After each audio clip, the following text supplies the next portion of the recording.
The Huawei P20 Pro from last year was a splendid smartphone, but one that perhaps just couldn't reach the level of refinement that many were hoping for on a flagship, but the camera setup was worth the trade-off. The Mate 20 Pro was all that and much more, so it begs the question, what exactly has Huawei been able to do with the P30 Pro that can possibly make it even better than the two offerings from last year? This is Sandeep from RevAtlas and this is our review of the Huawei P30 Pro.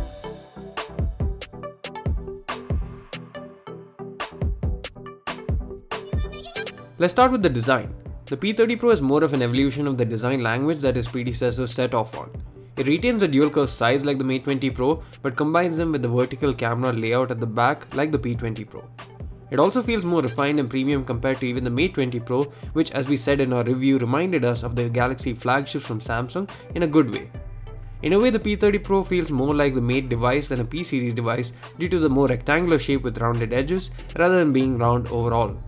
The same differentiation was evident on the Galaxy S series and Note devices too, but this year Samsung too, like Huawei, has gone for a boxier design.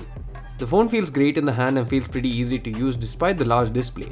In fact, it's narrower than the S10 Plus, which definitely helps in handling. The top and bottom get a very flat finished profile, which I quite like, but the most appealing part of Huawei flagships is their colors. This time around you get more than one gradient, and my favorite is the breathing crystal variant which we have. It changes from white to blue and also has a pearl gold effect, and sometimes can even turn orange or purple. It all depends on the angle. You also have the option of Aurora, which is really beautiful looking as well. It's still dust and waterproof thanks to the IP68 rating. The display is slightly larger in the Mate 20 Pro at 6.47 inches, but the resolution has gone down to a 1080p plus panel. You'll be able to tell the difference between a 1440p panel surely, but only when you get up close. Otherwise, for everyday regular usage and non-VR applications, this display will suffice, plus it does go easier on the battery. The OLED display is also great in terms of contrast and sunlight legibility. We also like the fact that the notch is now smaller and is a water drop notch as opposed to the wide notch on the Mate 20 Pro. Even though this means that the IR face scanning and dot projector is gone, I still think it's for the better as the face unlock is still very fast and secure enough for most. If you want, you can also opt to use a fingerprint scanner to unlock the phone, and it's an in-display scanner, but not an ultrasonic one like the S10 Plus. This means that the display momentarily needs to become very bright to recognize your fingerprint, but is also more accurate and faster than the S10 Plus. Face unlock is super quick too and uses the front camera.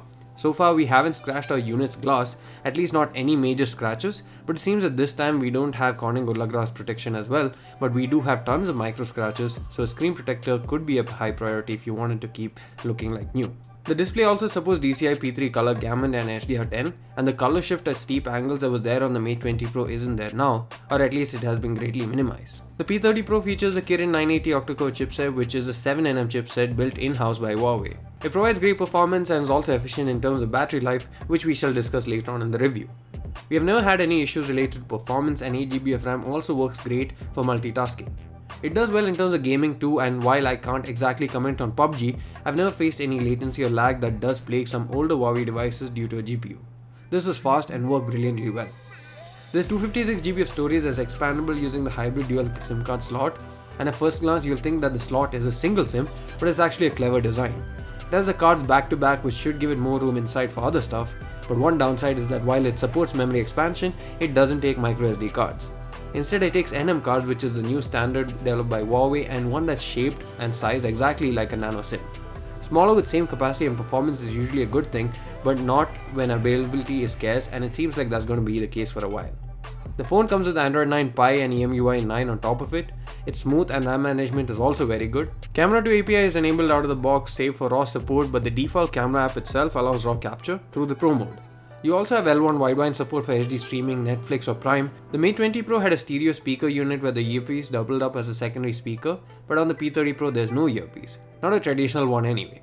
It's located underneath the display and makes the display itself vibrate to relay the audio. It's really well implemented and you can't really tell the difference between the earpiece or a regular one. So you no longer get a stereo experience, but actually found the speaker to be better and louder than the Mate 20 Pro one, which, due to the way it was constructed, was routed through the USB Type-C port and wasn't very loud.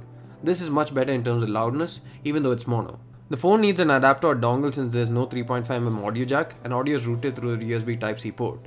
There's a dongle bundled and the output is clear and has great dynamic range with minimal stereo crosstalk.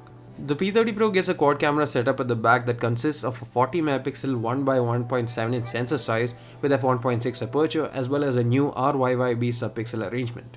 The focal length is at 27mm and there's OIS as well, and you get a secondary telephoto lens which is a periscope lens with 5x optical zoom, f3.4 aperture and optical image stabilization. Lastly, you have an ultra-wide angle camera with 20 megapixels of resolution, f2.2 aperture and 1x2.7 inch sensor size. You also get a time of flight depth sensor and a 32 megapixel camera at the front. We have spoken in detail about the camera and all its capabilities in our detailed camera review, which we shall include a link in the description if you want to check that out. The 4200 mAh battery capacity is good for an entire day of use, even for heavy users, and we got around 7+ hours of screen on time every day and around 8 hours of screen on time on some days. The P30 Pro uses a 40-watt Huawei supercharge to charge the phone, and it can do 15 to 100% in an hour flat. It also features cheap wireless charging up to 15 watts and reverse wireless charging. It isn't something that you'd use daily, but I remember on one instance where I was carrying both the Mate 20 Pro and Pixel 3 XL, and the latter was almost completely dead, and the Mate 20 Pro helped keep it alive for around 2 hours before I could find a charger. The P30 Pro from Huawei is an amazing smartphone and one that ticks every single box that I think a flagship should cover. Apart from the lack of Corning Gorilla Glass protection and lower display resolution, which doesn't really affect it that much, I don't think there's anything else I can complain about. I would personally buy this over an S10 Plus any day, and in fact I just recently sold my S10 Plus after reviewing this and might just order the P30 Pro over the weekend. Thanks for watching. Please do hit the subscribe button if you like this video. See you again in the next one.